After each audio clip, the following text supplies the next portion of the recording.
Good morning. This is Bill from Out of Europe in Naples on a day that's not quite as muggy and miserable as the ones before it. Not sure why, but I'm going to go with it and I'm happy. Don't get me wrong, it's still pretty muggy, but I don't have sweat dripping off me from just standing out here. Birds are chirping rather menacingly. I think I have one above me. I have one in that series of areca palms there and some others, that are loud as hell and a little far away. But hopefully they stay where they're at. They just keep chirping and don't, gather for an attack. Anyway, what I have here is this 2007 BMW 525i sedan. Believe it or not, this rather pedestrian four-door sedan created great controversy when it came out. Truly not the 5. It was really the 7 and the Z4 that did. You may have heard of a guy called Chris Bangle. He was BMW's chief of design. He was actually hired way back in '92. But you first kind of heard his name when the 7 Series came out in the early 2000s. And what Bangle did was take, look, to be fair to the guy, he had a really hard job. I mean, you basically had a company that was building really similarly looking cars for a very long time that people were absolutely in love with. And he threw all that out into the garbage can, took a clean sheet of paper, and redesigned the entire image of BMW. Now, that was always going to piss off a ton of people. And in fact, it became such a controversy that it was something akin to the Salem witch trials. I mean, there were online petitions looking to get the guy fired. There were, people with pitchforks, marching on the company. He took the beloved E39 5 Series and turned it into this very, very different E60 5 Series back in 2003. I think it was released here in '04. Anyway, it used a design theory called flame surfacing, which to me just shows that these guys who design cars take themselves way too seriously. Essentially what it means is that a flame has these complex shapes of curves and points and concave and whatnot, and he took that and made it into a car shape. So flame surfacing became quite a controversial term. Additionally, he did something in the rear end called the Bangle bump, the Bangle ass, whatever you want to call it, the Bangle butt. It's not as pronounced in this 5 Series as it was in the 7, but in the 7 it had this sort of almost like an old Continental spare tire. The back end of the thing came way up and just pissed the hell off out of everybody who loved BMWs. Today when you look at the design, you start to think maybe the guy was onto something. Maybe people weren't entirely fair to him. He might have been ahead of his time because the cars have aged quite well. I'm sure the purists out there who hold grudges are still angry, but to the guy on the street, the design looks absolutely terrific. And in fact, the sales figures from BMW really do reflect that. So anyway, love Bangle or hate him. And he quit unceremoniously in 2009 after all the controversy. I guess he couldn't take it anymore. People sending him hate mail, his wife and children being harassed with tomatoes and eggs on the way to school. So off he went, and God bless him wherever he is now. I'm sure he's happier than he was then. All right, this particular 5 Series is really, really clean. It was a local trade-in at our Audi dealership, and whoever owned this thing was particularly anal. I mean, the thing's just immaculate. You see the original cream beige floor mats. I don't know if they look dirty with the shading and the camera, but they're like mint. The detailer really didn't even have to clean them, which makes him happy when he doesn't have to clean things. But anyway, the car has just been kept by somebody who is really particular, and that's a nice way to get a car. The trunk in the 5 is enormous. That was one of the things about this generation, the E60. It became bigger and wider and longer than the prior generation. You get your toolkit up here. BMW's had this for years. It has become far less expansive than it used to. BMW really doesn't encourage you to work on your own car anymore. So you get a little token wrench, you get a big giant first aid kit, you got a screwdriver, you got some spare fuses, and that's it. That's all they want you doing. And you just spin that guy there to tie it back up. So anyway, everything lovely here inside the trunk. Have a look under the hood. You're going to find something under here that irritates me, which I have to be honest is not that hard to do. Okay, so BMW has always, and I do mean always, built fantastic six-cylinder engines. The problem is you just can't get the hood open to look at them. All right, there it is. And here's another one of them. Now, here's what irritates me. And this 525i, this is a 3-liter inline six. So why the hell isn't it the 530i? I mean, if you're going to do this engine, you know, correlating name thing. Okay, so you've got a 5 Series, you know, we're going to make the letters or numbers after it reflective of, you know, what it has in it. Then this has to be the 530i. Did they not have like a prime directive or something to make that happen? It's just intensely irritating to me. But anyway, so here it is, about 220 horse, 3-liter inline 6 engine. The one thing BMW does just phenomenally well was, and I do say was because they're getting fewer and fewer, these terrific inline 6 engines. They're buttery, they're smooth, they're torquey, they're lovely, and they just move this car fantastically well. This one is mated to a 6-speed automatic transmission, shifts very nice and proper, and just like the rest of this car, everything under the hood here is just exceptionally clean. See that BMW rondelle on the front? That's very incorrectly thought to be a spinning propeller by a lot of people. It's essentially just the Bavarian flag. But anyway, there it is, famous thing. As are the kidney grills, which, you know, he did screw with a little bit, Bangle, but not too much. It still had to have them. He also made them flush with the front bumper. They don't stick out at all. You see it's got fog lights down low. It's got these beautiful sort of angel eye headlights, all LED surrounds on the round. Beautiful big LED strip here. BMW sort of started the whole LED up front thing, and everyone else went with it. Nice looking 5-star alloys, riding Michelin tires. You got big brakes there, actually the same ones as from the prior 5 Series. In fact, the same engine from the prior 5 Series, because why mess with a good thing? And that prior 5 Series was thought by many, many people to be the absolute nirvana, epic, you know, most fantastic sedan of all time. So everything looking good all around. The, you know, shark fin antenna up front. Yeah, you know, good looking car.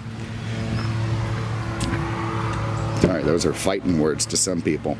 So making the car bigger and wider and longer did increase rear legroom tremendously. So you've got plenty of room there to stuff some 6-footers. You also got some rear vents. You got, I don't know, we got an auxiliary input back there with 2 different 12-volt outlets. You have this creepy looking center console / headrest thing that I just can't get into. I find the shape of that really disturbing for some reason. But anyway, it's probably a pretty comfy place to be back there. Very nice materials, nice fit and finish, lovely genuine wood in the door panels, everything holding together quite well. Which I can't say it surprises me, because the 5 is truly BMW's bread and butter car. They sell a ton of these things, or at least they did before SUVs took over, and they probably put more, you know, thought and research and development into it than just about any other car. But that said, I've always felt like BMWs were a little bit frail compared to a Mercedes. There's a little bit of a Ford-Chevy thing going with Mercedes and BMW, and I do come down squarely on the side of Mercedes. Maybe that makes me an older guy. I just feel like BMWs are just kind of, you know, cars built by engineers for engineers, and they worry much more about being cutting edge and, you know, is sort of stylistically designed than they do about longevity or quality. I shouldn't say quality of materials, but you know, the ability of materials to take a beating over a long time and last. Mercedes is fantastic for that. Anyway, let's hop in.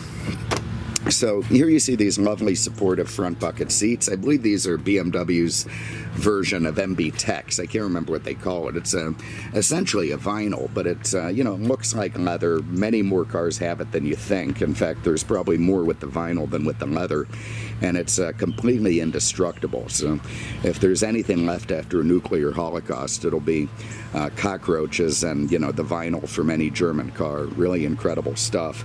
You see it has these again lovely lovely design door panels, and lovely if you like them. I'm not a big fan of this sort of weird angled in. I don't know. It's just kind of not where I want my window controls. You know, I mean, it is logical. Your hands do go to it properly. It's probably better than the way that I would design it, but it's just not the way I would design it.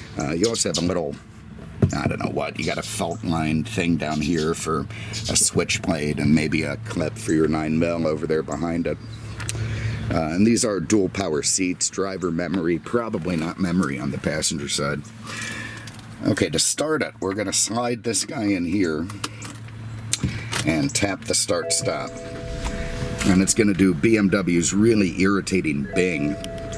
You know, I noticed that on the Honda yesterday, or a couple days ago anyway. While I don't like the Accord, and I didn't, you know, pretend to like the Accord, I did like the beeping and binging, because it's like they took the bass and the anger out of it. You know, it's just this friendly little, hey, your headlights are on. You know, it wasn't this sort of, the U-boat is sinking, the sky is falling, for the love of God, do something before we all die beeping that the German companies seem to do. Alright, so over here we've got our headlight switch. We've got automatic headlights going. If you want fogs, they're there. You got a dimmer here. Get our seatbelt on.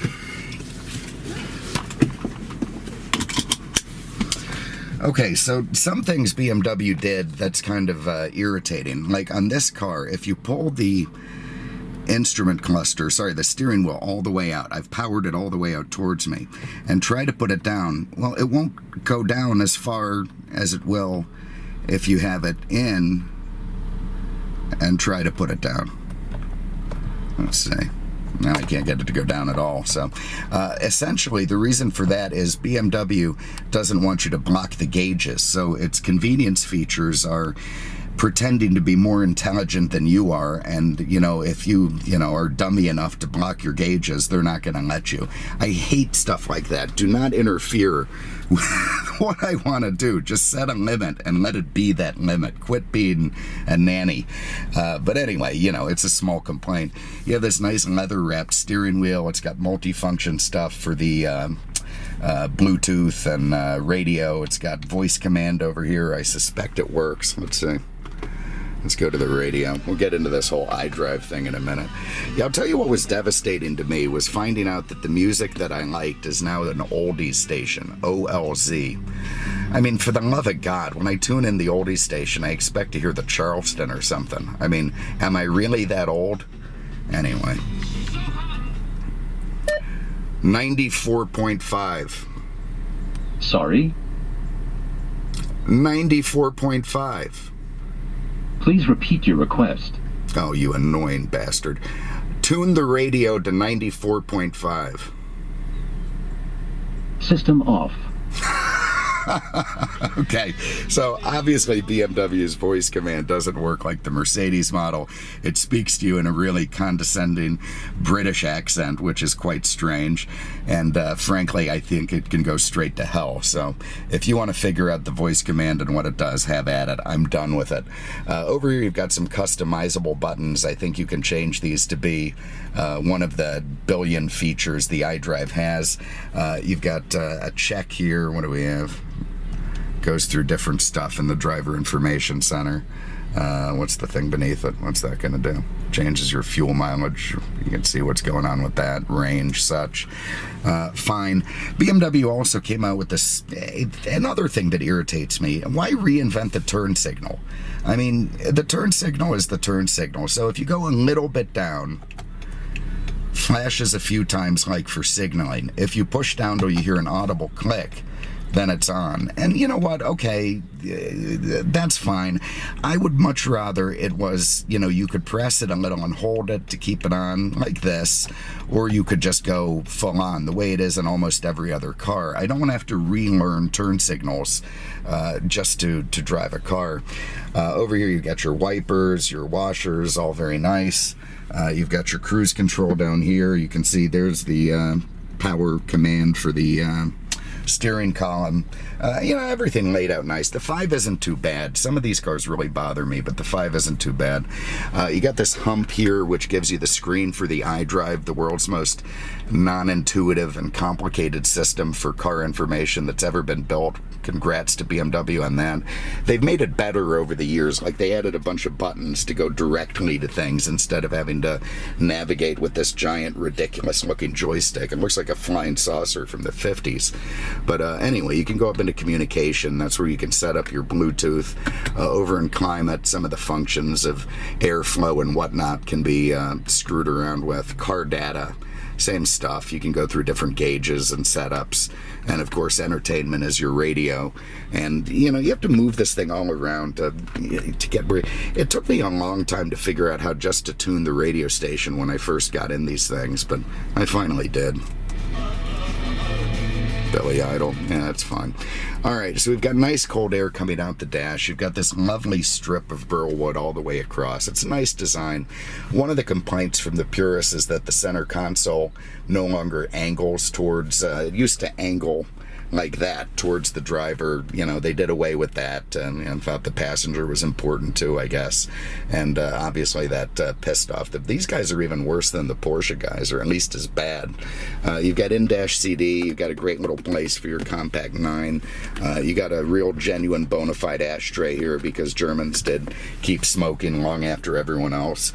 You got a great little traditional shifter with manumatic shifting if you want to bang your way through the gears.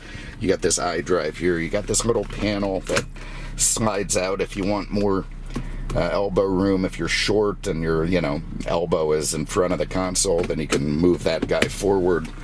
You got another place here for what was that? Geez, sorry about that. Little. There's your lighter. The guy obviously never smoked, but put it in there so he could charge his phone. That became a great little compartment for. I don't know. That'd be a good place for a switchblade. Nobody'd see it coming from in there. You got these big, over-designed, over-complicated cup holders that must have been either never used or used once a month to keep them fresh, or replaced recently, because those things are always broken. I think it's a testament to this car. You've got your climate control over here, dual side. This is intuitive. It's fine. This doesn't bother me. You got your front and rear defrost. You got your compressor on, your auto, your fan control. That all works really well. You got up here your hazard switch or power locks. You've got your dynamic traction control there if you want to try and light up the rear tires with 220 horse. Here you've got a self-dimming mirror with this big, ridiculous, looks like, again, the police bubble, from the 60s. I don't know why their warning light has to be that big, but I guess if the alarm goes off, that thing's going to start flashing. It may also contain a motion sensor for inside. You also have this row of buttons and switches and sensors. One for the sunroof, works good. Glass with a cover, so you can have just the glass and the light, or cover the whole thing away. BMW Assist, the SOS button. You press that, you probably get a stern German woman yelling at you. Although that's over. I think that's another controversy. BMW stopped supporting that. They're giving people refunds on the newer ones. I think they just want you to use your phone if you have any trouble. Anyway, there it is. It's a lovely laid out instrument cluster over here. You've got very classic BMW, the silver trim gauges. You've got your what the hell do you have there, that needle worthless economy gauge beneath the tack, your fuel gauge beneath the speedo on the left. Looks like a chronograph, simple, easy to look at a glance. You got BMW's famous orange backlighting because they say that's the easiest to read, and there it is. All right, let's go for a spin. So one of the great achievements of this car is that despite being bigger and wider and longer, it outhandles the previous generation, turns in the same acceleration times, as per the different models, and actually I think ended up being a little bit lighter than the prior models. So they accomplished that by putting in an all-aluminum front end. Everything in front of the firewall is aluminum. A lot of the suspension is aluminum. They really did a fantastic fantastic job on the suspension of the 5 Series. In fact, I think it was like a 0.9 on the skid pad, which is way over the E-Class from Mercedes and approaching Porsche Boxster territory. If you hammer it, again, you know, it's not a super powerful 6, but it's nice. So you do get a very silky smooth, constant pull, good acceleration. Here we're passing some geniuses who hate sidewalks. They prefer to come at you in the middle of the effing road, but whatever. Some people have a death wish. I'm telling you, with my eyesight, that could end really badly. Any of the brakes, terrific. They stop the car fast. You know, that'll give BMW over Mercedes. They are more of a driver's car, certainly in their pedestrian sedans like the 5s and the 3s and whatnot. Mercedes does not have the same level of agility, the same road feel, the same cornering ability. You do when you get into AMGs and all that. I'm just talking, you go by a base E-Class or a base 5 Series. Drive-wise, the 5 really is a much more athletic car than the E. Anyway, there it is. You've got, this is an 07 BMW 525i. It's got about 77,000 miles on this 07. We got all 7s today. It's mint. This thing is absolutely immaculate. It's nice to find one like this. You know, so many of these things have been beat to crap. Obviously, somebody proper owned this thing and kept it up and garaged it and loved on it. So this is a good one. You have an interest, give us a call, 239-298-8000, on the web at aenaples.com. Thank you so much for having a look. We appreciate it. We'll see you with the next one. Take care.